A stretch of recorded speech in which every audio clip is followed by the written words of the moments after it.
ഈശോ മിശിഹായ്ക്ക് സ്തുതിയായിരിക്കട്ടെ. അഭിവന്യ മാർ തോമസ് തറയിൽ പിതാവേ, സുഹൃത്തുക്കളെ, കോഫി വിത്ത് ആർച്ച് ബിഷപ്പ് എന്ന പ്രോഗ്രാമിൻ്റെ ഭാഗമായി വിദ്യാർത്ഥി യുവജനങ്ങൾക്കിടയിൽ പൊതുവായി നിലനിൽക്കുന്ന കുറച്ച് സംശയങ്ങൾ അങ്ങയോട് ചോദിക്കുവാനും അതിലുള്ള അങ്ങയുടെ അഭിപ്രായം അറിയുവാനുമാണ് ഞങ്ങൾ ഇന്നിവിടെ ആയിരിക്കുന്നത്. ഈ സമയം ഏറ്റവും ഫലപ്രദമായി വിനിയോഗിക്കാൻ സാധിക്കുമെന്ന പ്രതീക്ഷയോടെ എല്ലാവരെയും കോഫി വിത്ത് ആർച്ച് ബിഷപ്പ് എന്ന പ്രോഗ്രാമിലേക്ക് സ്വാഗതം ചെയ്യുന്നു.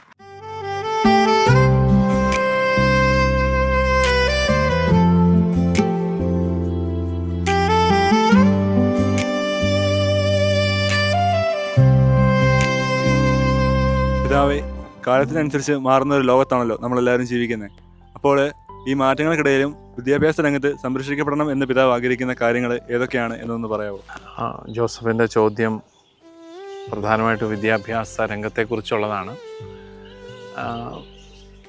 നമ്മൾ വിദ്യാഭ്യാസ രംഗത്ത് വലിയ മാറ്റങ്ങൾ സംഭവിച്ചുകൊണ്ടിരിക്കുന്നു. പ്രത്യേകിച്ച് ഇപ്പോൾ നാഷണൽ എഡ്യൂക്കേഷൻ പോളിസി എല്ലാം വരുന്നു.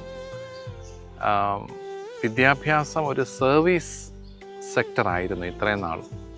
പക്ഷേ ഇപ്പോൾ നാഷണൽ എഡ്യൂക്കേഷൻ പോളിസിയിലൊക്കെ കാണുന്നത് എഡ്യൂക്കേഷൻ ഇൻഡസ്ട്രി എന്നാണ്. അത് വലിയൊരു മാറ്റമാണ്. ഇതൊരു സേവന തലത്തിൽ നിന്ന് മാറി ഇതൊരു ഇൻഡസ്ട്രി ആയിട്ട് മാറുകയാണ്. അപ്പോൾ ഇതൊരു ഉൽപ്പന്നമായിട്ട് മാറുന്നു. പണമുള്ളവൻ അത് മേടിക്കുന്നു, പണമില്ലാത്തവർ മേടിക്കുന്നില്ല. അത് തീർച്ചയായിട്ടും നമ്മളെപ്പോലുള്ള ഒരു രാജ്യത്ത് അത് ഒരിക്കലും സഹായകരമായ ഒരു കാര്യമായിട്ട് മാറുകയാണ്. കാരണം നമ്മൾ ഒരു ക്യാപിറ്റലിസ്റ്റ് കൺട്രി എന്നൊന്നും പറയാൻ പറ്റുകയില്ല. നമ്മൾ കുറച്ചുകൂടെ പാവപ്പെട്ടവരും പണക്കാരും എല്ലാവരും ഇടകലർന്ന് ജീവിക്കുന്ന ഒരു സമൂഹം, ഒരു ജനാധിപത്യം. അതുകൊണ്ട് തന്നെ ഇതിനെ ഒരു ഇൻഡസ്ട്രി ആയിട്ടോ ഒരു ഉൽപ്പന്നമായിട്ടോ മാത്രം കണ്ടു കഴിഞ്ഞാൽ അത് ചിലപ്പോൾ എല്ലാവർക്കും വിദ്യാഭ്യാസം ലഭിക്കണം, അതൊരു അവകാശമാണ്, വിദ്യാഭ്യാസം അവകാശമാക്കിയിരിക്കുന്ന ഒരു രാജ്യമാണ് നമ്മുടേത്. അപ്പോൾ അവിടെയൊക്കെ നമുക്ക് വലിയ കുറവുകളുണ്ടാകും. അപ്പോൾ എനിക്ക് തോന്നുന്നു ആദ്യമായിട്ട് തന്നെ ആ ഒരു മാറ്റം അത്രയും അങ്ങോട്ട് ശുഭകരമാവില്ല എന്നുള്ള ഒരു വലിയ ആശങ്ക നമുക്ക് എല്ലാവർക്കും ഉണ്ട്. വിദ്യാഭ്യാസം എപ്പോഴും സേവനത്തിൻ്റെ തലത്തിൽ തന്നെ നിൽക്കണം. നമ്മുടെ വൈദികരും സിസ്റ്റേഴ്സും സഭയും എല്ലാം ഈ രംഗത്തേക്ക് വരാൻ കാരണം എന്താണ്? ഇതൊരു സേവനത്തിൻ്റെ മേഖലയായിരുന്നു. അറിവ് കൊടുക്കുക എന്ന് പറയുന്നത് ഒരു സേവനത്തിൻ്റെ മേഖലയായിരുന്നു. അതുകൊണ്ട് തന്നെ വലിയൊരു ശമ്പളം പ്രതീക്ഷിച്ചോ അല്ലെങ്കിൽ അങ്ങനെയൊന്നുമല്ല നമ്മുടെ ആദ്യകാലത്തെ സ്കൂളുകളും എല്ലാം ഉണ്ടായത്. എല്ലാം നമ്മുടെ കുഞ്ഞുങ്ങളെ എഴുതാനും വായിക്കാനും പഠിക്കണം, അവർ അറിവ് നേടണം, അതിലൂടെയാണ് അവർ സത്യം അറിയുന്നത്. അപ്പോൾ അങ്ങനെ ഒരു കാഴ്ചപ്പാടായിരുന്നു. പക്ഷേ അതെല്ലാം മാറിപ്പോകുന്നു എന്നുള്ളത് നമുക്ക് അത്ര സന്തോഷകരമായ ഒരു കാര്യമല്ല. അതോടൊപ്പം വിദ്യാഭ്യാസം എപ്പോഴും ഒരു ഗുരുശിഷ്യ ബന്ധത്തിൻ്റെ പശ്ചാത്തലത്തിൽ മാത്രമേ നമുക്ക് കാണാൻ പറ്റത്തുള്ളൂ. ഗുരുമുഖത്തു നിന്ന് തന്നെ അത് നേടണം. ഇപ്പോൾ അതെല്ലാം പോയി ഡിജിറ്റൽ യുഗം വന്നതോടുകൂടി വിദ്യാഭ്യാസം ഒരു ആപ്പിന് വേണമെങ്കിൽ നമുക്ക് വിദ്യാഭ്യാസം തരാൻ പറ്റും. നമ്മളത് സബ്സ്ക്രൈബ് ചെയ്ത് പണം കൊടുത്ത് അതിനകത്ത് ചേർന്ന് കഴിഞ്ഞാൽ ഇപ്പോൾ തന്നെ ഭാഷ പഠിപ്പിക്കുന്ന എത്രയോ ആപ്പുകളാണ് ഉള്ളത്, അല്ലേ? ഏത് ഭാഷ പഠിക്കുകയാണെങ്കിലും ആപ്പ് മതി.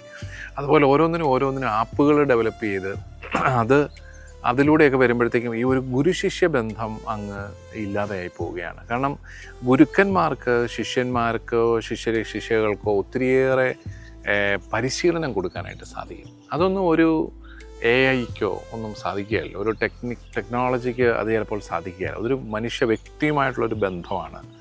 ഒരു പുതിയ ലോകം തന്നെ ഒരാൾക്ക് തുറന്നു കിട്ടുന്നത്. ഇപ്പോൾ നമ്മളെല്ലാവരും വീടുകളിൽ മാതാപിതാക്കളുടെ സംരക്ഷണയിൽ കഴിയുന്ന കുട്ടികളായിരുന്നു, അല്ലേ? പക്ഷേ നമ്മൾ സ്കൂളിൽ വന്നു കഴിഞ്ഞപ്പോൾ നമ്മുടെ ലോകം അങ്ങ് മാറി, വിശാലമായി. നമ്മൾ കോളേജിലേക്ക് വന്നപ്പോൾ കുറച്ചുകൂടെ വിശാലമായി. അപ്പോൾ അങ്ങനെ വ്യക്തികളുമായിട്ടുള്ള കണ്ടുമുട്ടലും അവരുമായിട്ടുള്ള പരിചയവുമാണ് നമ്മുടെ ലോകത്തെ എല്ലാം വിശാലമാക്കുന്നത്. അതുകൊണ്ട് ഒരു കുഞ്ഞിന് വളരാൻ പോലും ഒരു ഗ്രാമം മുഴുവൻ വേണമെന്നാണ് പറയുന്നത്. കാരണം ഒത്തിരി പേരെ കണ്ടാലേ കൊച്ചിൻ്റെ വളർച്ച ശരിയാകത്തുള്ളൂ. നമ്മളിങ്ങനെ ഇടുങ്ങിക്കൂടി ഒരു മുറിക്കകത്ത് തന്നെ ഇരുന്ന് കഴിഞ്ഞാൽ നമ്മളാരും വളരുകയില്ല.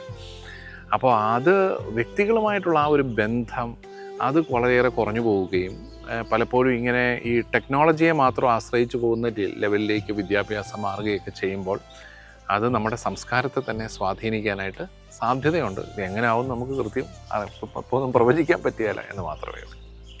പിതാവ്, ഇപ്പോൾ ആണെങ്കിൽ ഈ വിദേശ പഠനവും ജോലിയൊക്കെ നമ്മുടെ യുവജനങ്ങളുടെ ഒരു സ്വപ്നമായിട്ട് മാറിയിരിക്കുക.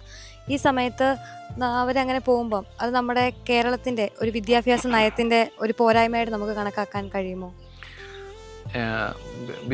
വിദേശത്തേക്ക് നമ്മുടെ കുട്ടികൾ പോകുന്നത് അറിവ് തേടിയാണെന്ന് ഞാൻ വിശ്വസിക്കുന്നില്ല. പക്ഷേ ഒരു 25 വർഷം മുമ്പ് അല്ലെങ്കിൽ ഒരു 50 വർഷങ്ങൾക്ക് മുമ്പ് ആൾക്കാർ ബ്രിട്ടനിൽ പോയി പഠിക്കുക എന്ന് പറയുന്നത് അറിവ് തേടി പോകുന്നവർ ധാരാളം പേരുണ്ടായിരുന്നു. പിന്നെ നല്ല സാമ്പത്തിക സ്ഥിതി ഉള്ളവരുണ്ട്, പിന്നെ സ്കോളർഷിപ്സ് കിട്ടി പോകുന്നവരൊക്കെ ഉണ്ട്. നല്ല മിടുക്കന്മാരായിട്ടുള്ളവർക്ക് അവിടെ സ്കോളർഷിപ്പ് കിട്ടും, അങ്ങനെ അവർ പോകും. ഇപ്പോൾ വന്ന് നമ്മുടെ പിള്ളേർ കൂടുതലും പേര് പഠിക്കാൻ പോകുന്നത് അവിടെ ഒരു ജോബ് കിട്ടാൻ വേണ്ടിയിട്ട്, ഒരു ജോലി, ഈ പഠനം കഴിഞ്ഞിട്ട് ഒരു സ്റ്റേ ബാക്ക് അവസരം ഉണ്ടെങ്കിൽ അവിടെ പോയി ഒരു ജോലി കിട്ടണം എന്നുള്ളത് മാത്രമാണ് അവരുടെ ആഗ്രഹം.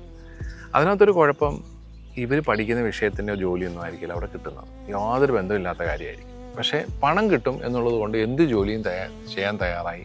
നമ്മുടെ മനുഷ്യ വിഭവശേഷി തന്നെ ഈ അങ്ങ് വേണ്ട രീതിയിൽ പ്രയോജനപ്പെടുത്താൻ സാധിക്കാതെ പോകുന്ന ഒരു വല്ലാത്ത സാഹചര്യത്തിലേക്ക് പോവുകയാണ്. അതിന് അപ്പോൾ പ്രധാനമായിട്ടും കുട്ടികൾ പോകുന്നത് ജോലിക്ക് വേണ്ടിയിട്ടാണ്. ഞാൻ എപ്പോഴും പറയും, ഒരു 25,000 രൂപയെങ്കിലും ശമ്പളം കിട്ടുന്ന ജോലി ഭാര്യയ്ക്കും ഭർത്താവിനും നമ്മുടെ നാട്ടിൽ കിട്ടുവാണെങ്കിൽ നമ്മുടെ ഒത്തിരി മനുഷ്യർ നമ്മുടെ നാട്ടിൽ തന്നെ നിൽക്കും. അവർക്ക് ഒത്തിരി ഒന്നും വേണമെന്നില്ല, അത്യാവശ്യം ഒന്ന് പോയി കുഞ്ഞുങ്ങളെയൊക്കെ ഒന്ന് വളർത്താനൊക്കെ ഉള്ളൊരു സാഹചര്യം ഉണ്ടെങ്കിൽ തീർച്ചയായിട്ടും നിൽക്കും. പക്ഷേ ആ തൊഴിൽ പോലും കൊടുക്കാൻ നമ്മുടെ രാജ്യത്തിന് സാധിക്കുന്നില്ല. വിദ്യാർത്ഥികൾക്ക് തൊഴിൽ ഉറപ്പാക്കാൻ പറ്റാത്ത ഒരു രാജ്യത്തിന് പ്രതീക്ഷ കൊടുക്കാൻ പറ്റുകയില്ല. അതുകൊണ്ടാണ്, പ്രത്യാശയില്ലാത്തതുകൊണ്ടാണ് പിള്ളേരെല്ലാം വിട്ടുപോകുന്നത്. പിന്നെ മറ്റൊരു പ്രധാനപ്പെട്ട കാര്യം, നമ്മുടെ ഇവിടുന്ന് പിള്ളേർ പോയാലും, ഇപ്പോൾ ഉദാഹരണത്തിന് ബാംഗ്ലൂരിലേക്ക് നമ്മുടെ കുട്ടികൾ ഒത്തിരി പോകുന്നു. പക്ഷേ ബാംഗ്ലൂരിൽ നിന്ന് കേരളത്തിലേക്ക് പിള്ളേർ അധികമൊന്നും വരുന്നില്ല. അതെന്തുകൊണ്ടായിരിക്കും? അവിടെയാണ് വിദ്യാഭ്യാസ നയത്തിൻ്റെ പോരായ്മ. അപ്പം നമ്മുടെ യൂണിവേഴ്സിറ്റികളെല്ലാം ഇപ്പോഴും നമ്മുടെ കോളേജുകളെ ഇങ്ങനെ കൊങ്ങായിക്ക് ഞെക്കി പിടിച്ചിരിക്കുക. ഇപ്പോൾ SB കോളേജ് ഓട്ടോണമസാണ്, അതിനൊരു കോഴ്സ് തുടങ്ങണമെങ്കിൽ യൂണിവേഴ്സിറ്റിയുടെ അംഗീകാരം വേണം. അവർ പറയുകയാണ് ഇത് പറ്റുകയാണെന്ന് പറഞ്ഞു കഴിഞ്ഞാൽ തീർന്നു, പിന്നെ എന്ത് ഓട്ടോണമിയാണ് ഈ കോളേജിനുള്ളത്? അപ്പോൾ ഇങ്ങനെ ഈ നിയന്ത്രണങ്ങളുടെ ഇടയിൽ നമ്മുടെ വിദ്യാഭ്യാസത്തെ ഇങ്ങനെ തളച്ചിട്ട് കഴിഞ്ഞാൽ വിദ്യാഭ്യാസം വളരുകയില്ല. അതുകൊണ്ട് സംഭവിക്കുന്നത് എന്താ? നല്ല നല്ല പുതിയ കോഴ്സുകൾ, ഇൻഡസ്ട്രിയുടെ ആവശ്യം അനുസരിച്ചുള്ള കോഴ്സുകൾ ഡിസൈൻ ചെയ്ത് വിദ്യാർത്ഥികളെ മറ്റ് സംസ്ഥാനങ്ങൾ ആകർഷിക്കുമ്പോൾ നമ്മുടെ കുട്ടികൾ ഉള്ള അവസരങ്ങൾ തേടി അങ്ങോട്ടേക്ക് പോകുന്നു. പക്ഷേ വേറെ ആരും നമ്മുടെ നാട്ടിലേക്ക് വരുന്നില്ല. എന്നാൽ അവിടുത്തെ കോളേജുകളുമായിട്ടൊക്കെ തട്ടിച്ച് നോക്കുമ്പോൾ നമ്മുടെ കോളേജുകൾക്കാണ് പാരമ്പര്യവും ചരിത്രവും നല്ല ഇൻഫ്രാസ്ട്രക്ചറും ഒക്കെ നമുക്കുണ്ട്. നമ്മുടെ ഉൾനാടൻ ഗ്രാമങ്ങളിൽ പോലും ഒന്നാം തരം കോളേജുകളുണ്ട്. പക്ഷെ അവിടെയൊന്നും ഇപ്പോൾ പഠിക്കാൻ പിള്ളേരില്ലാത്തതിൻ്റെ കാരണം ഈ ഗവൺമെൻറ്റുകളുടെ വിദ്യാഭ്യാസ നയം ഈ അമിതമായ നിയന്ത്രണങ്ങളിൽ ഈ വിദ്യാഭ്യാസത്തെ തളച്ചിടുകയാണ്. അതുകൊണ്ട് തന്നെ പുതിയ കാലത്തിനനുസരിച്ചുള്ള കോഴ്സുകൾ ഡിസൈൻ ചെയ്യാനൊന്നും നമുക്ക് സാധിക്കുന്നില്ല. അതുകൊണ്ട് ഈ രണ്ട് കാര്യങ്ങളാണ്, ഒന്ന് തൊഴിൽ കൊടുക്കാൻ പറ്റുന്നില്ല, മറ്റൊന്ന് വിദ്യാഭ്യാസ നയം കുറച്ചുകൂടെ സ്വാതന്ത്ര്യം വിദ്യാഭ്യാസ സ്ഥാപനങ്ങൾക്ക് നൽകുന്നില്ല. അതുകൊണ്ട് പോകുന്നു എന്നുള്ളതാണ്. ഇങ്ങനെയാണെങ്കിൽ ഈ പ്രതിസന്ധിയെ നമുക്ക് എങ്ങനെ അതിജീവിക്കാൻ കഴിയും? നമുക്ക് അതിജീവിക്കാനായിട്ട് സാധിക്കണമെങ്കിൽ നമ്മളൊരു ഇച്ഛാശക്തിയോടുകൂടി ഗവൺമെൻറ്റുകളോട് പല കാര്യങ്ങളും പറയണം. ഗവൺമെൻറ്റുകളെ കൊണ്ട് നയങ്ങൾ മാറ്റാതെ നടക്കുകയില്ല. പിന്നെ ആ ഒരു തലം. പിന്നെ നമ്മുടെ കുട്ടികൾ തന്നെ മണ്ടത്തരം കാണിച്ച് വിദേശത്ത് പോകുന്നുണ്ട്. അപ്പോൾ എനിക്ക് നന്നായിട്ട് ബോധ്യമുണ്ട്, ഇവിടെ ജില്ലാ കളക്ടറാകാൻ കഴിവുള്ള പിള്ളേർ പെട്രോൾ പമ്പിൽ പോയി ജോലി ചെയ്യുന്നുണ്ട് വിദേശത്ത്. പക്ഷേ ജില്ലാ കളക്ടറുടെ അത്രയും കാശ് ചിലപ്പോൾ അവിടെ കിട്ടുമായിരിക്കും. പക്ഷേ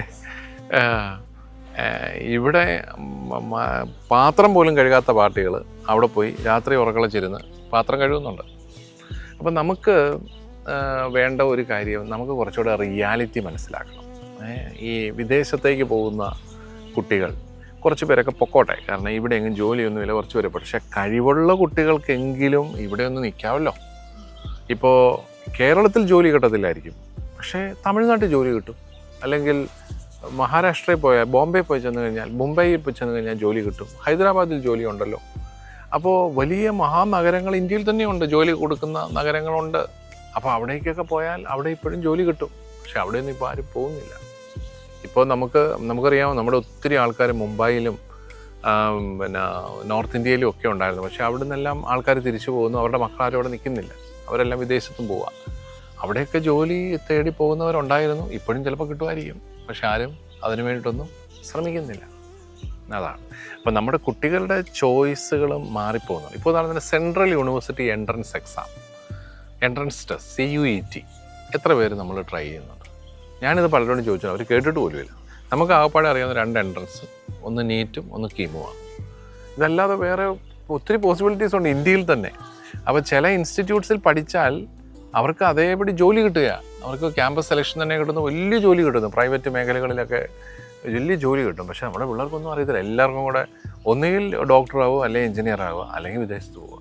അതിൻ്റെ അപ്പുറത്തേക്ക് ഒരു സ്വപ്നമില്ലാതെ നമ്മൾ മാറുകയാണ്. ഇപ്പോൾ ശാസ്ത്രജ്ഞനാകാൻ എത്ര പേര് പോകുന്നുണ്ട്? ഇപ്പോൾ IIST എന്ന് പറഞ്ഞൊരു സ്ഥാപനം ട്രിവാൻഡ്രത്തുണ്ട്. അവിടെ അഡ്മിഷൻ കിട്ടിക്കഴിഞ്ഞാൽ ജോലി ഉൾപ്പെടെ എല്ലാം കിട്ടും. പക്ഷേ എത്ര പേരുണ്ട് അവിടെ? മലയാളികൾ പോലും ഇല്ലെന്നാണ് കേട്ടോ. ഒരു മലയാളി പോലും ഇല്ലെന്നാണ് കേട്ടോ. ഇവിടെ തിരുവനന്തപുരത്താണ് സ്ഥാപനം. അപ്പോൾ അങ്ങനെ നമ്മുടെ ചോയ്സുകൾ ചിലത് തെറ്റിപ്പോകുന്നു. പിതാവ്, വിദ്യാഭ്യാസ രംഗത്ത് പ്രത്യേകിച്ചും കലാലയങ്ങളിൽ ഉണ്ടാകുന്ന മാറ്റങ്ങൾ പിതാവ് നിരീക്ഷിക്കുന്നുണ്ടല്ലോ. അപ്പോൾ ഈ മാറ്റങ്ങളിൽ പ്രത്യേകിച്ച് പഠന മേഖലയിൽ വരുന്ന മാറ്റങ്ങളെക്കുറിച്ച് പിതാവ് നോക്കിക്കാണുന്നത് എങ്ങനെയാണ് എന്നൊന്ന് പറയാമോ? ഈ നാഷണൽ എഡ്യൂക്കേഷൻ പോളിസി മൂലം കുറേ വ്യത്യാസങ്ങൾ ഉണ്ടായിട്ടുണ്ട്. 4 ഇയർ ഡിഗ്രി പ്രോഗ്രാം വരുന്നു. ഓരോ വർഷവും കഴിഞ്ഞ് കുട്ടികൾക്ക് വിഷയം മാറാമെന്ന് വരുന്നു. അങ്ങനെ ഒത്തിരി പേരൊന്നും മാറുന്നതായിട്ട് ഇതുവരെ കണ്ടിട്ടില്ല. കാരണം നമ്മളത് പരിചയിച്ച് വരുന്നതേ ഉള്ളൂ. അതൊരു അരാജകത്വത്തിലേക്ക് നയിക്കുക അല്ലെങ്കിൽ ഇത് നല്ലതായിരിക്കാം. കാരണം കുട്ടികളുടെ അഭിരുചിക്കനുസരിച്ചുള്ള കോഴ്സുകളൊക്കെ തിരഞ്ഞെടുക്കാം, അങ്ങനെയൊക്കെ ചെയ്യാം. പക്ഷേ അപ്പോൾ ഒരു ചോദ്യമുണ്ട്, ഇങ്ങനെയൊക്കെ ചെയ്താൽ നിനക്ക് ജോലി കിട്ടുമോ? അത് പക്ഷേ ആരും പറയുന്നില്ല. പഠിക്കാനുള്ള സൗകര്യങ്ങളൊക്കെ ഉണ്ട്, പക്ഷെ പഠിക്കുന്ന എന്നതാ അത് പറയാനായിട്ട് ആർക്കും സാധിക്കുന്നില്ല. മാറ്റങ്ങളെ ഒരിക്കലും നമുക്ക് ആസച്ച് തള്ളിക്കളയാൻ പറ്റുകയില്ല. കാരണം ഇതിൻ്റെ എഫക്റ്റ് എന്താണെന്ന് ഇത് നടപ്പിൽ വന്നു കഴിഞ്ഞാൽ മാത്രമേ നമുക്ക് അറിയത്തുള്ളൂ. ഇപ്പോൾ വിദ്യാഭ്യാസ മേഖലയിൽ കുറേ പരീക്ഷണങ്ങളൊക്കെ ഇവർ നടത്തുന്നു. അത് വിജയിക്കുകയാണെങ്കിൽ നല്ല കാര്യമെന്ന് നമ്മളെല്ലാവരും പറയും. പക്ഷേ ഇപ്പോൾ ഉള്ള നന്മകൾ കളഞ്ഞിട്ട് നമ്മൾ പിന്നീട് അതിൻ്റെ പിന്നാലെ പോകരുത്. ഇപ്പം വിദ്യാഭ്യാസ മേഖലയ്ക്ക് ശരിക്കും എന്താണ് പ്രോബ്ലം എന്നുള്ളത് നമ്മൾ തിരിച്ചറിയണം. എന്നിട്ട് വേണം അതിന് പരിഹാരം നിശ്ചയിക്കാൻ. അല്ലാതെ അമേരിക്കയിൽ ഒരു കാര്യം കണ്ടതുകൊണ്ട് ഇവിടെയും മാറ്റം വരുത്തണമെന്ന് പറയുന്നതിനകത്ത് അർത്ഥമില്ല. നമ്മുടെ കേരളത്തിലെ വിദ്യാഭ്യാസ മേഖലയിൽ എന്താണ് ഇഷ്യൂ എന്ന് ചോദിച്ചാൽ പ്രധാനമായിട്ടുള്ള ഇഷ്യൂ പുതിയ കാലത്തിന് ഇണങ്ങുന്ന കോഴ്സുകളൊന്നും നമ്മുടെ നാട്ടിലില്ല. ഇപ്പം BSc ബയോളജി അതിൻ്റെ പേര് മാറ്റാൻ പോലും ഗവൺമെൻറ് സമ്മതിക്കുകയില്ല. അപ്പോൾ എന്ന് പറഞ്ഞാൽ പുതിയ കാലത്തിനനുസരിച്ചുള്ള മാറ്റങ്ങൾ വരുന്നില്ല എന്നുള്ളതാണ് ഒരു പ്രശ്നം. പിന്നെ തൊഴിൽ കൊടുക്കാൻ സാധിക്കുന്ന കോഴ്സുകൾ നമുക്ക് ഇല്ല. പുതിയ തൊഴിൽ ജനറേറ്റ് ചെയ്യാൻ നമുക്ക് സാധിക്കുന്നില്ല. ഇതൊക്കെയാണ് അടിസ്ഥാനപരമായിട്ടുള്ള പ്രശ്നങ്ങൾ. ആ പ്രശ്നങ്ങളെ അഡ്രസ്സ് ചെയ്യാതെ ഏതെങ്കിലും ഒരു രാജ്യത്തുണ്ടെന്നും പറഞ്ഞുകൊണ്ട് നമ്മൾ കുറച്ച് മാറ്റങ്ങൾ വരുത്തിയാൽ അത് എങ്ങനെയാവുന്ന നമുക്ക് ചിലപ്പോൾ ഉള്ളതും കൂടെ ചിലപ്പോൾ ഇല്ലാതായിട്ട് പോകാനുള്ള സാധ്യതകളുണ്ടോ എന്നൊരു ആശങ്കയുണ്ട്. എങ്കിലും നമുക്ക് മാറ്റങ്ങളെ പൂർണ്ണമായിട്ട് തള്ളിക്കളയാൻ സാധിക്കുകയാണ്. പിതാവേ, ഒരു വ്യക്തിയുടെ ഉള്ളിലെ ഏറ്റവും നല്ലതിനെ പുറത്തെടുക്കുന്നതാണ് വിദ്യാഭ്യാസം എന്നാണല്ലോ ഗാന്ധിയൻ ദർശനം. അപ്പം അങ്ങനെ ഇരിക്കെ നമ്മുടെ വിദ്യാർത്ഥികൾക്കുള്ളിലെ നന്മകളെയും മൂല്യങ്ങളെയും ഒക്കെ പരിപോഷിപ്പിക്കുവാനായിട്ട് നമ്മുടെ കലാലയങ്ങളിൽ ഇനി എന്തെല്ലാം മാറ്റം കൊണ്ടുവരാമെന്നാണ് പിതാവ് വിചാരിക്കുന്നത്? ഈ നന്മ നമ്മളിൽ നിന്ന് പുറത്തെടുക്കണമെങ്കിൽ നമ്മളിൽ നന്മയുണ്ടെന്ന് വിശ്വസിക്കണം, അല്ലേ? നല്ലതേ പുറത്തെടുക്കാൻ പറ്റുള്ളൂ. അപ്പോൾ നമ്മളിലെ നന്മ വിശ്വസിക്കുന്ന സാഹചര്യങ്ങൾ കലാലയങ്ങളിൽ ക്രിയേറ്റ് ചെയ്യപ്പെടണം. അവിടെ ഒരു മെക്കാനിക്കൽ റിലേഷൻഷിപ്പ് പോരാ. അവിടെയാണ് ഗുരുശിഷ്യ ബന്ധമൊക്കെ കുറച്ചുകൂടെ ഒരു കുടുംബ ബന്ധം പോലെ ഹൃദ്യമാവണം. അവിടെ കുട്ടികൾക്കാണെങ്കിലും ഒരു സുരക്ഷിതത്വം അവിടെ ഫീൽ ചെയ്യണം കലാലയങ്ങളിൽ. അങ്ങനെയൊക്കെ സുരക്ഷിതത്വം ഫീൽ ചെയ്യുമ്പോൾ അവരുടെ ബെസ്റ്റ് അങ്ങോട്ട് പുറത്തു വരും, അല്ലേ? എനിക്കൊരു സെക്യൂരിറ്റി ഫീൽ ചെയ്യുമ്പോഴാണ് എൻ്റെ സ്വാഭാവികമായ കഴിവുകളും നന്മകളും എല്ലാം പുറത്തു വരുന്നത്. ഞാൻ പേടിച്ചിരിക്കുകയാണെങ്കിൽ ഒരിക്കലും പുറത്തു വരില്ല. അപ്പോൾ വിദ്യാർത്ഥികൾക്ക് ആത്മവിശ്വാസം കൊടുക്കുന്ന പശ്ചാത്തലം നമ്മുടെ കലാലയങ്ങൾ ക്രമീകരിക്കുക എന്നുള്ളതാണ് ഏറ്റവും പ്രധാനപ്പെട്ട ഒരു കാര്യം. അതോടൊപ്പം നമ്മൾ ശ്രദ്ധിക്കേണ്ട ഒരു കാര്യം, ഞാൻ പറയും നമ്മുടെ കുടുംബങ്ങളിൽ ബന്ധങ്ങളിലാണ് വലിയ വ്യത്യാസം വേണ്ടത്. ഇപ്പോൾ അപ്പനും അമ്മയുമായിട്ടുള്ള ബന്ധത്തിൽ ഒരു സുരക്ഷിതത്വം കണ്ടെത്താത്ത ഒരു കുട്ടി ഒരിക്കലും അഭിമാനബോധത്തിൽ വളരുമെന്ന് ഞാൻ വിശ്വസിക്കുന്നില്ല. കാരണം നമ്മുടെ കുട്ടികളുടെ അഭിമാനബോധം എന്ന് പറയുന്നത് അവരുടെ മാതാപിതാക്കളോടുള്ള ബന്ധത്തിൻ്റെ ഒരു ഫലമാണ്. മാതാപിതാക്കളോടുള്ള ബന്ധം ശരിയല്ലാത്തപ്പോഴാണ് ഇവർ ഈ സ്നേഹം തേടി അവിടെ ഇവിടെ എല്ലാം അലഞ്ഞു നടക്കുന്നതും എല്ലാം. അല്ലെങ്കിൽ അവർ നല്ല അഭിമാനബോധത്തോടു കൂടിയുള്ള റിലേഷൻഷിപ്സ്, അല്ലേ? ഫ്രണ്ട്ഷിപ്പ് ആണെങ്കിലും അപകർഷതയിൽ നിന്നും ആകാം, അഭിമാനബോധത്തിൽ നിന്നും ആകാം, അല്ലേ? അഭിമാനബോധത്തോടെയുള്ള സൗഹൃദവും അപകർഷതയോടെയുള്ള സൗഹൃദവും തമ്മിൽ വ്യത്യാസമാണ്. അപകർഷതയുള്ളവൻ്റെ സൗഹൃദം എല്ലാം അസ്വസ്ഥതകളിലേക്ക് നയിക്കത്തുള്ളൂ. അതേസമയം അഭിമാനബോധത്തോടെ ഉള്ള ഒരു സൗഹൃദം എന്ന് പറഞ്ഞു കഴിഞ്ഞാൽ അത് രണ്ടുപേരെയും റെസ്പെക്റ്റ് ചെയ്തുകൊണ്ടുള്ള ഒരു റിലേഷൻഷിപ്പ്, അതാണ്. അപ്പോൾ അതിലേക്ക് വരാനായിട്ടൊക്കെ സാധിച്ചാൽ മാത്രമേ ഈ നന്മകൾ പുറത്തു വരത്തുള്ളൂ. എനിക്കും കേരളത്തിലെ കുട്ടികളെക്കുറിച്ചുള്ള ഒരു വലിയ ചിന്ത, നമ്മുടെ പിള്ളേർക്ക് ആത്മവിശ്വാസത്തിൻ്റെ കാര്യത്തിൽ നമ്മുടെ പിള്ളേർ ഒത്തിരി പുറകോട്ടാണ്. അതേസമയം മറ്റ് സംസ്ഥാനങ്ങളിൽ നിന്നുള്ള കുട്ടികളുമായിട്ട് പോലും താരതമ്യം ചെയ്യുമ്പോൾ ഈ ആത്മവിശ്വാസത്തിൻ്റെ കുറവ് വളരെ കാര്യമായിട്ട് അനുഭവപ്പെടാറുണ്ട്.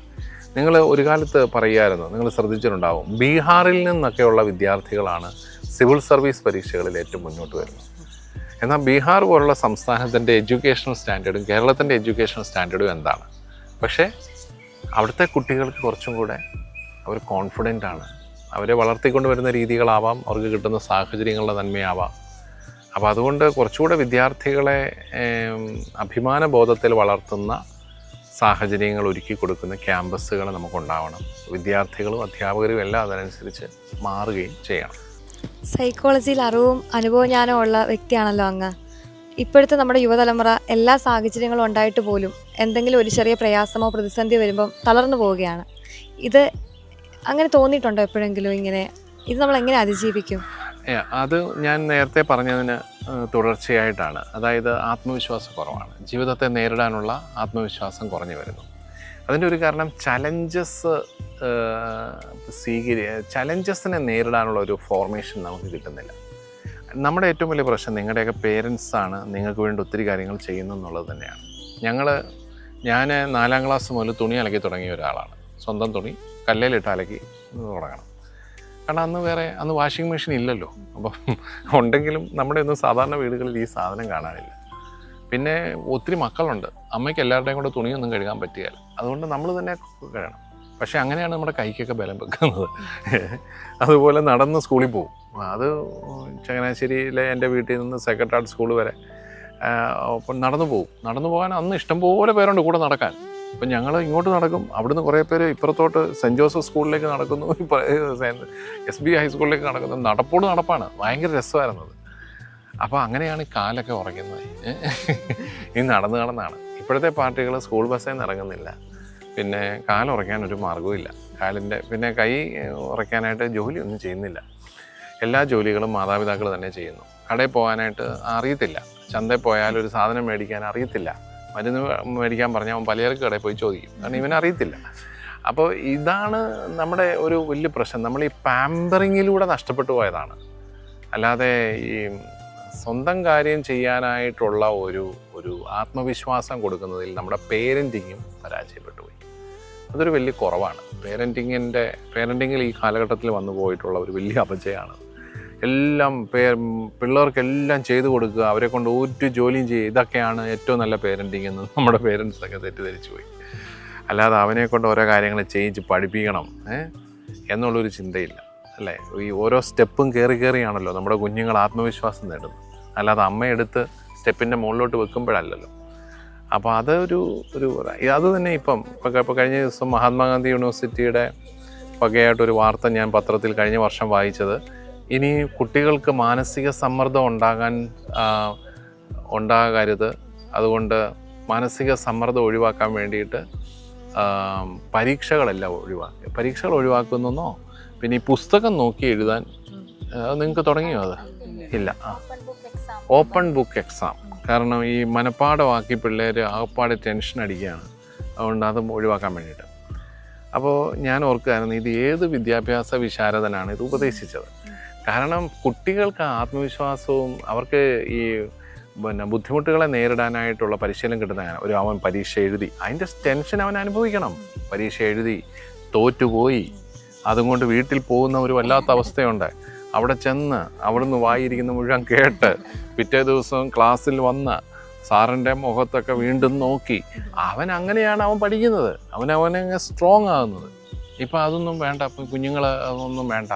അപ്പോൾ പരീക്ഷയും കൂടെ എടുത്ത് കളഞ്ഞേക്കും. ഈ പോയ വിശാരദന്മാരെല്ലാവരും കൂടി അതായത് നമ്മൾക്ക് സ്വാഭാവികമായിട്ട് വളരാനുള്ള സാഹചര്യങ്ങളെല്ലാം ഇവരില്ലാതാക്കുക. ഇവർ പറയുന്നത് നമ്മളെ സഹായിക്കാനാണ്, പക്ഷേ ഭയങ്കര ഉപദ്രവമാണിത്. അപ്പോൾ എന്നോട് പിള്ളേർ പറഞ്ഞു, പിതാവ് വിചാരിക്കുന്ന ഒരു എളുപ്പമല്ല ഈ നോക്കി എഴുതുന്നത്, കാരണം ഇത് എവിടാന്ന് അറിയണ്ടേ. അപ്പോൾ ഈ പുസ്തകം വായിച്ചവനെ ഇത് അറിയത്തുള്ളൂ. അപ്പോൾ അല്ലെങ്കിൽ ഇത് തപ്പിയിരുന്ന് തന്നെ പരീക്ഷയുടെ സമയം തീരും. അപ്പോൾ പക്ഷേ എന്ത് പറഞ്ഞാലും ഇങ്ങനത്തെ പരിഷ്കാരങ്ങളൊന്നും നമ്മളെ ജീവിതത്തിലെ ചലഞ്ചസ് നേരിടാനായിട്ട് നമ്മളെ ഒരിക്കലും സഹായിക്കുന്നില്ല. കലാ സാഹിത്യ സാങ്കേതിക രംഗങ്ങളിൽ മികവുറ്റ കലാകാരന്മാരെ വാർത്തെടുത്ത കോളേജാണല്ലോ നമ്മുടെ. പ്രേം നസീർ ഉൾപ്പെടെ പ്രേം നസീർ ഉൾപ്പെടെയുള്ള കലാകാരന്മാർ വന്ന കോളേജാണല്ലോ നമ്മുടെ. ഈ മേഖലയിലേക്ക് താല്പര്യപ്പെടുന്ന വിദ്യാർത്ഥികളോട് അങ്ങേക്ക് നൽകാനുള്ളൊരു സന്ദേശം? ഈ സ്വാഭാവികത എന്ന് പറയുന്നത് എപ്പോഴും നമ്മൾ പ്രോത്സാഹിപ്പിക്കുന്ന ഒരു കാര്യമാണ്. അപ്പോൾ ആ ലെവലിലേക്ക് നമ്മുടെ കുട്ടികൾ ഇപ്പോൾ അധികം വരുന്നില്ല എന്നുള്ള ഒരു സങ്കടം ഞങ്ങൾക്ക് എല്ലാവർക്കും ഉണ്ട്. കാരണം നിങ്ങളുടെ എല്ലാവരുടെയും ലോകം അങ്ങ് ചുരുങ്ങിപ്പോയി. മറ്റേത് കലാലയങ്ങളിൽ നാടകങ്ങൾ, പാട്ടുകൾ, ഡാൻസുകൾ, ഇപ്പോൾ എല്ലാത്തിനും കൂടെ ഒരു സിനിമാറ്റിക് ഡാൻസ് ഉണ്ട് അല്ലേ? അതല്ലാതെ വേറെ മറ്റ് കലാരൂപങ്ങളോ എഴുത്തുകളോ ഒന്നും ഉണ്ടാകുന്നില്ലല്ലോ. വായന വളരെ കുറയുന്നു. അങ്ങനെയൊക്കെ വരുമ്പോഴത്തേക്കും ആ സ്പോണ്ടേനിറ്റി ഒത്തിരിയേറെ കുറഞ്ഞു പോവുകയാണ്. എനിക്ക് പറയാനുള്ളത് പരമാവധി അത് വളർത്തിയെടുക്കണം. നല്ല കലാപരമായ നല്ല പ്രകാശനങ്ങൾ ഉണ്ടാവണം. അങ്ങനെയൊക്കെ ആകുമ്പോഴാണ് നമുക്ക് കൂടുതൽ ഈ നമ്മുടെ ഒരു വിദ്യാർത്ഥി ജീവിതം തന്നെ കുറച്ചും കൂടെ സജീവമാകും. AI സാധ്യതകൾ ശക്തമാകുന്ന കാലത്താണല്ലോ നാം ഇന്ന് ജീവിക്കുന്നത്. ഈ കാലഘട്ടത്തിൽ ഒരു ക്ലാസ് റൂമിൽ അധ്യാപകനും കുട്ടിയും തമ്മിലുള്ള ബന്ധത്തെ, അതുപോലെ ക്ലാസ് റൂമിൽ അധ്യാപകൻ്റെ സ്ഥാനം എന്നിവയെപ്പറ്റി അങ്ങ് എങ്ങനെയാണ് വിലയിരുത്തുന്നത്? ഒരു അധ്യാപകൻ്റെ സ്ഥാനം ഒരിക്കലും ഒരു AIക്ക് പൂർണ്ണമായിട്ട് ഉൾക്കൊള്ളാനായിട്ട് സാധിക്കുകയില്ല എന്ന് വിശ്വസിക്കുന്ന ഒരാളാണ് ഞാൻ. ഇത് എന്നാന്ന് സംഭവം എനിക്ക് അറിയത്തില്ല. ഈ AI അധ്യാപകരെ ഞാനിതുവരെ കണ്ടിട്ടില്ല. അവർ പറയുന്നത് കേട്ടു ഇപ്പോൾ ഒറിജിനലിനേക്കാളും നല്ലതാണ്, നമ്മളോട് വളരെ സ്നേഹത്തോടു കൂടി ഇടപെടും, പിന്നെ ചോദിക്കുന്നതിനെല്ലാം മറുപടി പറയും, ഇങ്ങനെയൊക്കെ കേട്ടു. പക്ഷേ എന്നാലും ഒരു മനുഷ്യൻ്റെ സാഹചര്യത്തിൽ ഒരു മനുഷ്യനോടുള്ള ഒരു ബന്ധത്തിന് ഒരിക്കലും പകരമാവില്ല AI. അത് കാരണം ഈ റിലേഷൻഷിപ്സ് ആണല്ലോ നമ്മളെ എല്ലാവരെയും ജീവിതത്തിൽ മുന്നോട്ട് നയിക്കുന്നത് അല്ലേ? നമ്മളെല്ലാം വളരുന്നത് ബന്ധങ്ങളിലൂടെയാണ് അല്ലേ? ഒരു കൊച്ചുകുഞ്ഞ് ആദ്യം എൻ്റെ അമ്മയെ പരിചയപ്പെടുന്നു, പിന്നെ അപ്പനെ പരിചയപ്പെടുന്നു, പിന്നെ കുറേ മനുഷ്യരെ പരിചയപ്പെടുന്നു. അങ്ങനെ സ്കൂളിൽ വരുമ്പം കുറേ മനുഷ്യരെ പരിചയപ്പെടും. ഇങ്ങനെയാണ് നമ്മുടെ ലോകം വളരുന്നത്. അപ്പം അതെല്ലാം പോയി ചുരുങ്ങി നമ്മളിങ്ങനെ കുറച്ച് മെഷീൻസിൻ്റെ തലത്തിലേക്ക് മാത്രം ഒതുങ്ങുന്നു എന്നുള്ളത് വലിയ നഷ്ടം തന്നെയാണ്. അതൊരിക്കലും അധ്യാപകന് പകരമാവില്ലെന്നാണ് എൻ്റെ ഒരു ചിന്ത. പിന്നെ അതിനകത്ത് എൻ്റെ വിവരക്കുറവും കാണും കേട്ടോ. നിങ്ങളാരെങ്കിലും കണ്ടിട്ടുണ്ടോ AI അധ്യാപകനെ? അപ്പോൾ ഞാനും മോശമല്ല. പിതാവേ, ഈ സാങ്കേതിക വിദ്യകൾ മനുഷ്യവികാസത്തിന് കരുത്തു പകരുന്നു എന്ന കാര്യത്തിൽ നമുക്ക് സംശയമൊന്നുമില്ലല്ലോ. എന്നാൽ ഈ സാങ്കേതിക വിദ്യകളൊക്കെ വന്നു കഴിഞ്ഞപ്പോഴത്തേക്കും നമ്മുടെ വിദ്യാർത്ഥികളുടെ ഭാവനയും അവരുടെ സർഗാത്മകതയും ഒക്കെ നശിച്ചു പോകുന്നില്ലേ? ഇതിനെക്കുറിച്ച് നമ്മൾ കുറച്ചും കൂടെ ബോധവാന്മാരാകേണ്ടതില്ലേ? അതിനെക്കുറിച്ചൊരു വേറൊരു തലത്തിൽ നമ്മുടെ ഭാവനയെ വളർത്തുന്നുമുണ്ട് സാങ്കേതിക വിദ്യ. ഇപ്പോൾ ഉദാഹരണത്തിന് നിങ്ങൾക്ക് വരയ്ക്കാൻ കഴിവുള്ളവരാണെങ്കിൽ സഹായിക്കുന്ന ഒത്തിരി ടെക്നോളജി ഇപ്പോൾ ഡെവലപ്പ് ചെയ്തിട്ടുണ്ട്. നിങ്ങൾക്ക് എന്ത് കാര്യം വേണം, ഇപ്പോൾ AI കൂടെ വന്നേ പിന്നെ നിങ്ങളുടെ ആശയങ്ങൾ പറഞ്ഞു കഴിഞ്ഞാൽ വേണമെങ്കിൽ ഒന്നാം തരം കവിതയും പാട്ടും അതും ഇതും എല്ലാം ഉണ്ടാക്കി തരികയും ചെയ്യും. അപ്പോൾ വേറൊരു തലത്തിൽ നമ്മുടെ സർഗാത്മകതയെ അത് വളർത്തുന്നുണ്ട്, ഇല്ലെന്ന് നമുക്ക് പറയാനായിട്ട് സാധിക്കുകയില്ല. ബുദ്ധിപരമായിട്ടും ഒക്കെ വളരാനായിട്ട് നമുക്ക് കഴിവ് തരുന്നുണ്ട്. അപ്പോൾ അതേസമയം മനുഷ്യരെ ഒറ്റപ്പെട്ടു പോവുകയാണ്. അതാണ് അതിനകത്തെ പ്രശ്നം. ഇപ്പോൾ മൊബൈൽ ഫോൺ വന്നേ പിന്നെ നമ്മുടെ ബന്ധങ്ങൾ കൂടിയോ? കുറഞ്ഞിട്ടേ ഉള്ളൂ. മറ്റേത് നമ്മൾ കുറേ മനുഷ്യരെ നമുക്ക് അറിയാമായിരുന്നു, കുറേ വഴികൾ നമുക്കറിയാമായിരുന്നു. ഇപ്പോൾ ഗൂഗിൾ മാപ്പ് വന്നേ പിന്നെ ആർക്കെങ്കിലും ഏതെങ്കിലും വഴി അറിയാം അല്ലേ? എല്ലാതും തുറന്നങ്ങ് നടക്കുക. മറ്റേത് നമ്മുടെ ഓർമ്മശക്തിയൊക്കെ ഭയങ്കര വളർച്ചയുണ്ടായിരുന്നു. കാരണം ഓർമ്മയുണ്ടായിരുന്നു എല്ലാവരെയും, വ്യക്തികളെയും വഴികളെയും എല്ലാം അറിയാമായിരുന്നു. പിന്നെ അതുപോലെ ഒറ്റപ്പെട്ടു പോയി നമ്മൾ ഒത്തിരി. ഇപ്പം നമ്മുടെ പിള്ളേർ ഇതുമായിട്ട് അങ്ങ് ഒരു വീടിൻ്റെ ഒരു മൂലയ്ക്ക് ഒതുങ്ങുന്ന ഒരു വല്ലാത്ത അവസ്ഥയുണ്ടല്ലോ. കളികൾ കുറഞ്ഞു. ഇപ്പോൾ പണ്ടൊക്കെ കളി എന്നൊക്കെ പറഞ്ഞു കഴിഞ്ഞാൽ ഭയങ്കര ഒരു ആവേശമായിരുന്നു. കളിക്കാനായിട്ട് പോകണം. വീടുകളിൽ അമ്മമാരുമായിട്ടുള്ള മല്ലയുദ്ധം ആ ഒരു കാര്യത്തിലാണ്. അമ്മ കളിക്കാൻ വിടത്തില്ല, നമുക്ക് കളിക്കാൻ പോകണം. കാരണം പിള്ളേർ കൂട്ടുകാർ ഇപ്പം ആർക്കും വേണ്ട, ഇവ കളി വേണ്ട. ഈ സാധനം ഉണ്ടെങ്കിൽ ഇതുമായിട്ട് ഏതെങ്കിലും ഒരു മൂലയ്ക്ക് ഒതുങ്ങുകയാണ്. അത് നമ്മളെ ഒത്തിരി ലോൺലി ആക്കുമ്പം വിഷാദത്തിനുള്ള സാഹചര്യങ്ങൾ ഒത്തിരിയുണ്ട്. എൻ്റെ ഒരു വിചാരം അടുത്ത കാലത്ത് ഏറ്റവും കൂടുതൽ വർദ്ധിക്കാൻ പോകുന്ന രോഗം വിഷാദ രോഗമായിരിക്കും. കാരണം റിലേഷൻഷിപ്സ് അറിയത്തില്ല, അത് എൻജോയ് ചെയ്യുന്നില്ല. അതാണ്. പിതാവേ, മിശിഹായുടെ മനുഷ്യാവതാരത്തിൻ്റെ മഹാജൂബിലി വർഷത്തിലാണല്ലോ നമ്മൾ വിദ്യാർത്ഥികൾക്കായി അങ്ങേക്ക് നൽകാനുള്ളൊരു സന്ദേശം. ഈ മിശിഹായുടെ മനുഷ്യാവതാരം എന്ന് പറയുമ്പോൾ ദൈവം മനുഷ്യനായി അവതരിക്കുകയാണ്. ഇപ്പം നമ്മൾ വിശുദ്ധ അത്തനാസിയോസ് ഒക്കെ പറയുന്നത് പോലെ നമ്മളെ ദൈവികരാക്കാൻ അവിടുന്ന് മനുഷ്യനായി. അപ്പോൾ ശരിക്കും പറയാൻ നമ്മളിൽ ഓരോരുത്തരിലും ആ ദൈവത്തിൻ്റെ സാന്നിധ്യം ഉണ്ടെന്നുള്ളൊരു തിരിച്ചറിവ് നമ്മളെ പരസ്പരം ആദരിക്കാനും സ്നേഹിക്കാനും എല്ലാം ഒരു കൂടുതൽ പ്രേരകമായിട്ട് മാറുകയാണ്. അപ്പോൾ ഈ മനുഷ്യാവതാരത്തിൻ്റെ ജൂബിലി ആഘോഷിക്കുമ്പോൾ അതൊരു വലിയ സ്നേഹമാണ്. നമ്മളിൽ ഓരോരുത്തരും ദൈവികതയുണ്ടെന്ന് നമ്മളെ ബോധ്യപ്പെടുത്തിയ വലിയൊരു ഇവൻ്റാണത്. അപ്പോൾ അത് വളർത്തിയെടുക്കാനുള്ള പരിശ്രമങ്ങൾ ഉണ്ടാവുകയും ആ ദൈവത്തെ സ്നേഹിക്കാനും, ദൈവത്തിന് നമ്മളെ ഓരോരുത്തരെക്കുറിച്ചൊരു പദ്ധതിയുണ്ട്, നമ്മളെ ഓരോരുത്തരെ സ്നേഹിക്കുന്ന ഒരാളാണ്, ആ പദ്ധതി എന്താണെന്ന് തിരിച്ചറിയാൻ മനസ്സിലാക്കാനുള്ള ധ്യാനം, ഇതൊക്കെയാണ് നമ്മുടെ ഭാഗത്തുനിന്ന് ഉണ്ടാവേണ്ടത്. അതിനുള്ളൊരു നല്ല അവസരം നമുക്ക് ലഭിച്ചിരിക്കുന്നു. പിതാവേ, അവസാനമായിട്ടൊരു ചോദ്യം കൂടെ. യുവജനങ്ങളെക്കുറിച്ച് പൊതുവെ പറയുമ്പം പേരൻസിനും പൊതുവെ കുറച്ച് പ്രായമുള്ളവർക്കൊക്കെ ഉള്ളൊരു മോശം അഭിപ്രായമാണ് ഞങ്ങളെപ്പോഴും ഈ ഇൻസ്റ്റഗ്രാമിലും ഫേസ്ബുക്കൊക്കെ എപ്പോഴും യൂസ് ചെയ്യുന്നു എന്നുള്ളത്. അപ്പം അങ്ങനെ അത് ഉപയോഗിക്കുന്നതിന് എന്തെങ്കിലും തെറ്റുകളോ അതിൻ്റെ ഒരു അതെങ്ങനെ ഉപയോഗിക്കണം? ഇത് ഉപയോഗിക്കുന്നത് മോശമാണെങ്കിൽ ഈ ലോകത്തിലെ ഏറ്റവും മോശം ഒരാൾ ഞാനായിരിക്കും. ഞാനത് ഉപയോഗിക്കുന്നുണ്ട്. ഫേസ്ബുക്ക് ഉപയോഗിക്കുന്നുണ്ട്, ഇൻസ്റ്റയും ഉപയോഗിക്കുന്നുണ്ട്. ഫേസ്ബുക്കും ഇൻസ്റ്റയും ഭയങ്കര സാധ്യതകളാണ്. കാരണം ഒന്നാമത് നമുക്ക് ഒത്തിരി കൂട്ടുകാരെയൊക്കെ കണ്ടെത്താം, ഒത്തിരി ആശയ സംവേദനത്തിന് ഇതുപോലെ നമുക്ക് സാധ്യത തരുന്ന വേറൊരു സംഭവമില്ല. പക്ഷേ ഇപ്പോൾ വന്ന ഇതിൻ്റെ അടുത്ത തലമാണ്. ഇപ്പം നമുക്ക് മെയിൻ സ്ട്രീം മാധ്യമങ്ങളിലെ ആരും ഒന്നും അറിയുന്ന പോലുമില്ല. വന്ന് ഈ സോഷ്യൽ മീഡിയയിൽ കിട്ടുന്ന ബിറ്റ്സ് ആൻഡ് പീസസ് ഓഫ് ഇൻഫർമേഷനാണ് നമ്മൾ വാർത്തകളായിട്ട് വിശ്വസിക്കുന്നത്. അതാണ് അതിൻ്റെ ഏറ്റവും വലിയ ഉപദ്രവം. ആർക്കും നോളജ് ജനറേറ്റ് ചെയ്യാമെന്നായി. ഇപ്പോൾ ഒരു കാര്യത്തെക്കുറിച്ച് ആർക്കും എന്ത് വേർഷനും പറയാം. നല്ല കള്ളത്തരമായിരിക്കും പറയുന്നത്, പക്ഷെ അത് പറയാം. കുറേ മനുഷ്യരങ്ങ് വിശ്വസിക്കും. അതുപോലെ തന്നെ ഇത് നന്മയ്ക്കായിട്ടും ഉപയോഗിക്കുക. അതാണ് ഞാൻ പണ്ട് 100 പേരോട് പറഞ്ഞുകൊണ്ടിരുന്ന ഒരു കാര്യം ഇപ്പോൾ 1000 പേര് കേൾക്കുകയാണ്. ഒരു വലിയ സാധ്യതയല്ലേ? അപ്പോൾ അതുകൊണ്ട് ഇതൊന്നും മോശം കാര്യങ്ങളല്ല. ഇതൊക്കെ നന്നായിട്ട് ഉപയോഗിക്കുകയാണെങ്കിൽ തീർച്ചയായിട്ടും വളരെ നല്ലത് തന്നെയാണ്. എല്ലാത്തിനും മോശവും നന്മയുടേതുമായ തലമുണ്ട്. ഇപ്പോൾ പണ്ട് ടെലിവിഷൻ വന്നപ്പോൾ എല്ലാവരും പറയുന്നത് മഹാതല്ലിപ്പൊളിയാണ്, കുഴപ്പമാണ്. ഇപ്പോൾ ടെലിവിഷൻ ആർക്കും വേണ്ട അല്ല. എൻ്റെ മുറി ടെലിവിഷൻ ഇല്ല, എനിക്കിതുവരെ ഒരു കുറവും അനുഭവപ്പെട്ടിട്ടില്ല. ഇപ്പോൾ വന്നു നമ്മൾ പത്രവും വായിക്കാതായി. കാരണം എന്നാ, ഈ സാധനത്തിനകത്തോടെ ഇതെല്ലാം കിട്ടും അല്ലേ? പക്ഷെ അതിലൂടെ സംഭവിക്കുന്നത് ഇവിടെ നടക്കുന്ന വലിയ കാര്യങ്ങൾ നമ്മൾ ചിലപ്പോൾ അറിയാതെ പോകും. ഡൽഹിയിലെ ഭീകരാക്രമണം നിങ്ങൾ എത്ര പേർ അറിഞ്ഞോ എന്ന് എനിക്ക് സംശയമുണ്ട്. പത്രത്തിൽ വായിച്ചു. അതാണ് അതിൻ്റെ മുഴുവൻ വാർത്ത നമുക്ക് കിട്ടിക്കാണുകയില്ല. അതാണ് നമ്മുടെ ഒരു പ്രശ്നം. നമുക്കൊരു സമഗ്രമായ ഒരു ദർശനം നമുക്ക് കിട്ടുന്നില്ല. പിന്നെ പത്രം വായിക്കുമ്പോഴുള്ള ഏറ്റവും വലിയൊരു ഗുണം, അക്ഷരങ്ങൾ നമ്മുടെ മനസ്സിൽ പതിയുമായിരുന്നു. നന്നായിട്ട് പത്രം വായിക്കുന്നവന് അക്ഷരത്തെറ്റില്ല എന്ന് പറയാറുണ്ട്.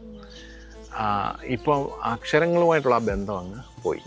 അതുകൊണ്ട് എഴുതാൻ അറിയാൻ വയ്യ നമ്മുടെ പിള്ളേർക്ക്. പിന്നെ പറയുന്നതാണെങ്കിലും പറയുന്നവൻ്റെ ഭാഷയാണ് നമ്മുടെ ഭാഷയായിട്ട് മാറുന്നത്. അത് മുഴുവൻ ഗ്രാമർ മിസ്റ്റേക്ക് ആണെങ്കിൽ നമ്മുടേതും ഗ്രാമർ പോയി. അപ്പോൾ ഇങ്ങനെ കുറച്ച് കുഴപ്പങ്ങളൊക്കെ ഉണ്ട്. പക്ഷേ എങ്കിലും ഞാൻ പറയും, മാറുന്ന കാലത്ത് സോഷ്യൽ മീഡിയ മാറ്റി നിർത്തിക്കൊണ്ട് നമുക്കൊരു ജീവിതം ഇല്ല, പറ്റുകയില്ല. അതുകൊണ്ട് അതിൻ്റെ നല്ല ഉപയോഗങ്ങൾ കണ്ടെത്തുക. എനിക്ക് ഫേസ്ബുക്ക് പേജുണ്ട്, ഇൻസ്റ്റഗ്രാം അക്കൗണ്ടുണ്ട്. അതിലൂടെ ഇടയ്ക്ക് ഞാനും ഓരോ ആശയങ്ങൾ സംവദിക്കാൻ ശ്രമിക്കാറുണ്ട്. നല്ല കാര്യം അല്ലേ? ഇത്രയും നേരം ഞങ്ങളുടെ കൂടെ ആയിരുന്ന് ഞങ്ങളുടെ സംശയങ്ങൾക്കെല്ലാം വിലയേറിയ അഭിപ്രായങ്ങൾ നൽകിയ, ഞങ്ങളുടെ സംശയങ്ങൾക്ക് നല്ല നല്ല ഉത്തരങ്ങൾ നൽകിയ നമ്മുടെ അഭിവന്യ മാർ തോമസ് തറയിൽ പിതാവിന് ഞങ്ങളുടെ എല്ലാവരുടെയും പേരിൽ ഏറ്റവും സ്നേഹപൂർവ്വം നന്ദി അറിയിക്കുന്നു. Thank you.